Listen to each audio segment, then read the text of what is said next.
Greetings everyone, my name is Cedric Chuuma for Financial Insight Zambia, and welcome to this week's episode of the FIZ Show Season 2, being filmed here at Meraki Cafe in Rhodes Park. In today's episode, I am joined by Emmanuel Mwale, who is CEO and founder of Emmanuel Mwale and Company. Mr. Mwale, how are you doing? I'm very well, Cedric. How are you? I'm good. Thank you for being on the show today. It's a pleasure. Very glad to have you as a guest. It's a pleasure. So Emmanuel Mwale and Company is known for your work in strategy. I wanted to find out, why exactly do you identify a gap in strategy in this particular ecosystem, and why did you go in that direction? Right. I talk to you every day, even off work, and I've shared with you in the past about the opportunities that exist in consulting generally for an emerging economy. Zambia is an emerging economy. Our private sector is only 32 years old since 1991, when President Chula liberalized it. And so there's a lot of structuring that still needs to be done to create a robust private sector. Strategy consulting provides support to CEOs and business founders so they can have clear guidelines and clear strategic direction to building their businesses. And strategy is almost always what the CEO's office is always doing. And so we provide support to CEOs' offices across the client companies that we work with. So strategy consulting serves a very, very unique gap in this market, and you've mentioned that Zambia is a very young economy in terms of being liberalized. But also important to strategy consulting is the talent. The question of talent. It's very much the talent-driven industry and business. So how do you exactly access the right talent, and how have you identified ways in which you can deploy that talent as Emmanuel Mwale and Company to solve the problems you have identified? Right. When you look at models from around the world, you take a university bursary, for example. These are usually given to sectors that the government feels that the country needs to grow in. It's not everybody that has access to a university bursary or a scholarship to study whatever you want. And so we still have a lot of work to do in deciding on which direction we want to go as a country. Take India. India focus on STEM, science, technology, engineering, and mathematics, and that's what they've become good at. There's no technology company in the world that India does not supply key talent. We still are yet to decide as a country what we want to become.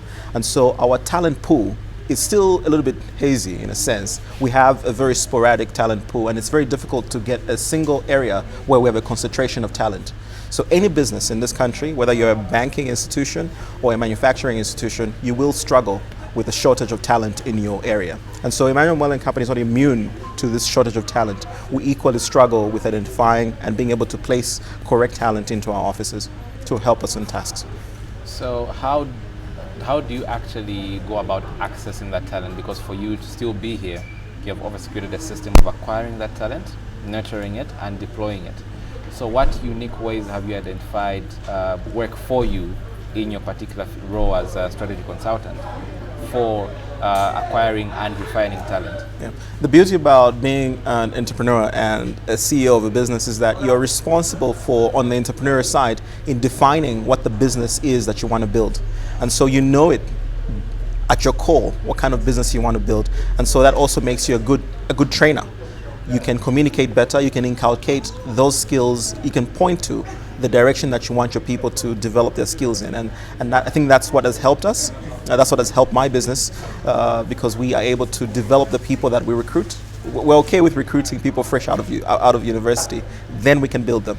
It's a challenging thing. It's very expensive. I wouldn't recommend, but it's the only way that you get the exact spec of individual that you want to work in your office.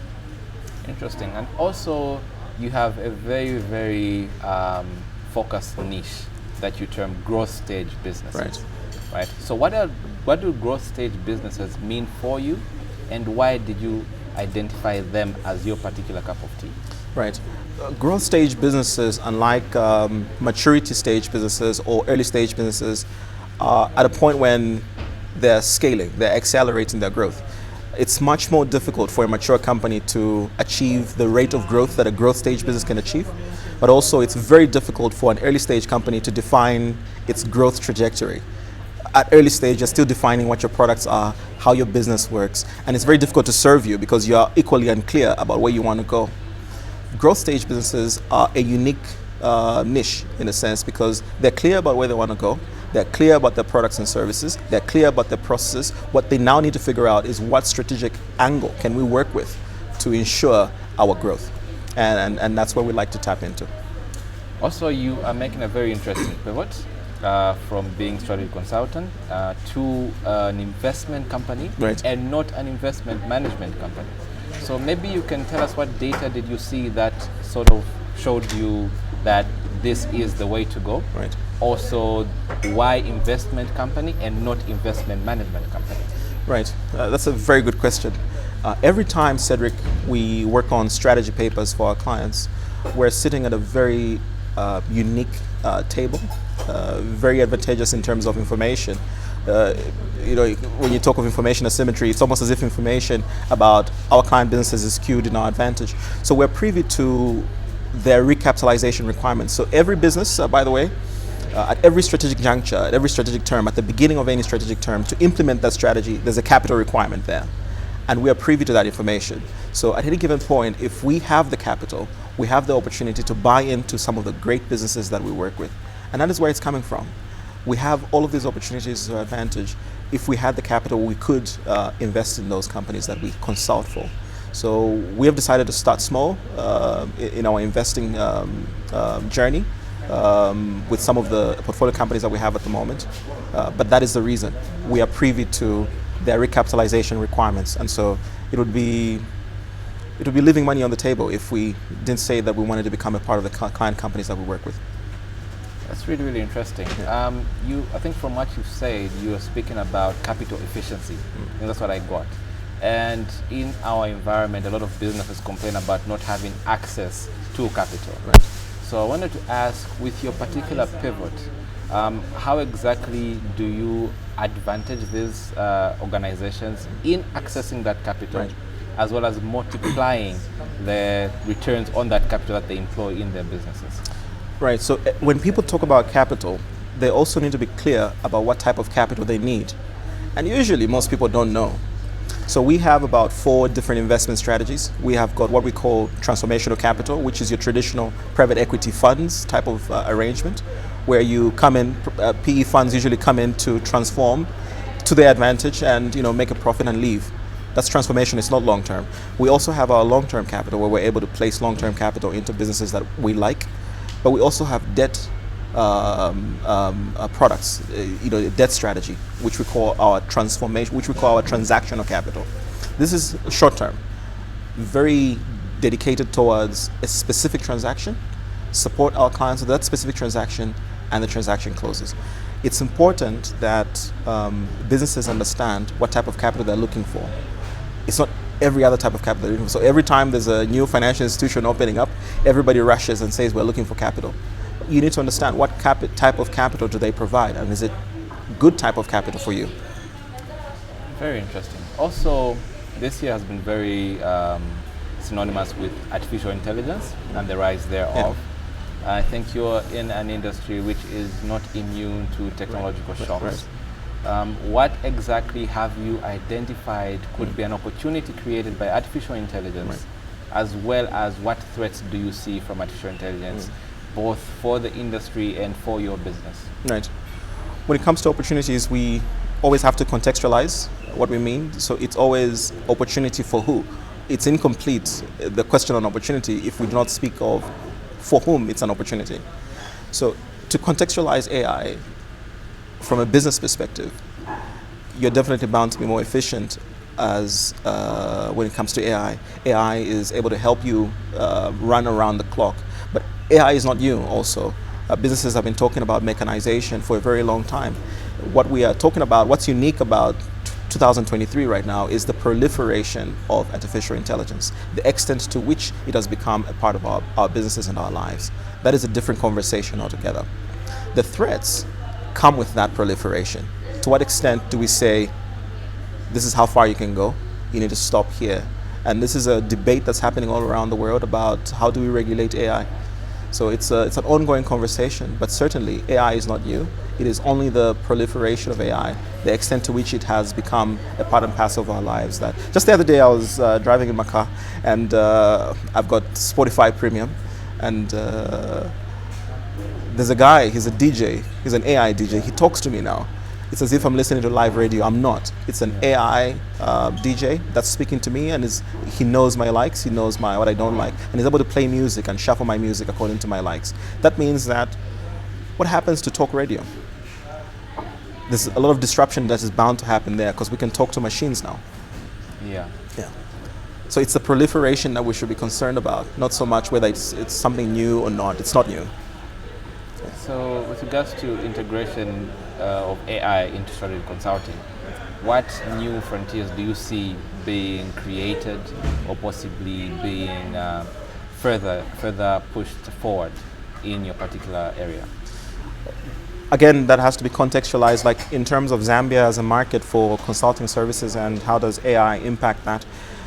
The majority of clients in the Zambian market, where you have the scalable pool of clients, most people look for strategy consulting services for specific things, like documentation. If somebody needs a strategic plan or a document or a business plan. But usually it's got what I'd call unprofessional end. So somebody would come to you, for example, to your company, for example, and look for a strategic plan, specifically because they have to meet a checklist for a submission they have to make. So the Citizen Economic Empowerment Commission is asking for you to come with a business plan, and so you will go to a strategy consulting business or a consulting business to ask for a business plan. But you don't really care about the contents. You care more about fulfilling that checklist requirement to have a business plan on your application forms. Right? That means that those types of clients, who are the majority, by the way, if AI is available, if you go on the internet, give me business plan for pig farming, or give me business plan for bank, and you press enter, and AI is able to generate that document for you in a second, it means that we have a lot of a business disruption that we're expecting in the consulting space, because a lot of that is going to happen. So those types of clients are not likely to pay for your services because they can get it by commanding the computer to print one. Yeah. Also, congratulations on your new role as Chief Executive Officer of Liberty Credit on secondment from Emmanuel Mwale and Company. Thank you very much. Perhaps you can tell us a little bit more about what Liberty Credit does and also what unique value it offers on the market. And also, for the sake of our viewers, maybe explain what it means to be appointed as CEO on secondment from Emmanuel Mwale and Company. Right. So maybe I could reshuffle your questions. I can start with the secondment question. So secondment basically is being referred by your current employer or your current department to go into another office for a specific task. So I'm at Liberty Credit specifically for the formation of the business from Emmanuel Mwale and Company. This is to create Liberty Credit and then hand it over to the next, perhaps more competent than me, CEO. And so secondment is basically, being referred to another office for a specific task. And usually it happens because your unique skill sets are essential to a problem at hand. Liberty Credit is a microfinance institution. It's in its formation. We are set to become a very competitive microfinance institution. We are looking to providing sustainable and affordable financial services these are financial products such as loans to businesses and individuals working and living in Zambia. So we have a very wide scope of products and services that we're looking at providing the market. We're already doing that. And we're looking at ensuring that these products and services are coming at the right cost to our clients and also at the right speed. When you woke up this morning, the dollar was at 21. By the afternoon, it's almost at 22. So speed in financial services is very essential. And so we are building our business to address those unique pain points that our clients face in the financial services space. Okay. Also, you are known to build strong systems as well as strong structures in your businesses, and you're an advocate for every business to have strong systems and processes in their business. Right. Are you able to tell us what is the importance of these systems in a business? Is there a particular stage that this should be more important than another? And also, what would you say to the entrepreneur out there who is operating a business without said structures? What are their dangers? What are they looking at possibly encountering without those systems? Right. If we're talking about for-profit business, the reason why you start that business is to make a profit. So you want to think of a business as a machine that produces money efficiently. So every single time you put capital into a business, it should almost always guarantee that the money will come back. Of course, there are dynamics which make it such that it will never be guaranteed, but you want to come close to achieving that level of efficiency that every time you put in capital, the capital is able to come back with a profit. That's why you need efficient systems and very strong systems and processes within your business. Also, your business has to be able to scale. Repeatable, strong business systems and processes allow you to recruit, train your new members of staff on that, based on that system, so they can become trainers as well, so you can continue to grow as a business and scale geographically and attend to more clients. So that's why you need systems and processes in every business. It's a must. So any entrepreneur operating out there without systems and processes within their business must rethink how they're approaching that, because systems and processes allow you to repeatably produce the same result that you've been producing. So if you've been making a profit, systems and processes allow you to continue to do that, without which, it's almost guesswork how your business operates. Not good. That's very, very interesting. Yeah. What is your word in closing to entrepreneurs out there who are getting into the business, just starting out, or even just maybe at a maturity stage of their business? What is your message to them as Emmanuel Mwale and Company with regards to what your particular offering? Right, when it comes to our investment company journey now, we are scouting for investments and we look forward to collaborating with you. All right, thank you. It's been a pleasure to have you. Thanks a lot, Cedric, for having me. It's been a pleasure chatting with you. All right, cheers. This has been Cedric Chuuma for Financial Insight Zambia. Get to know.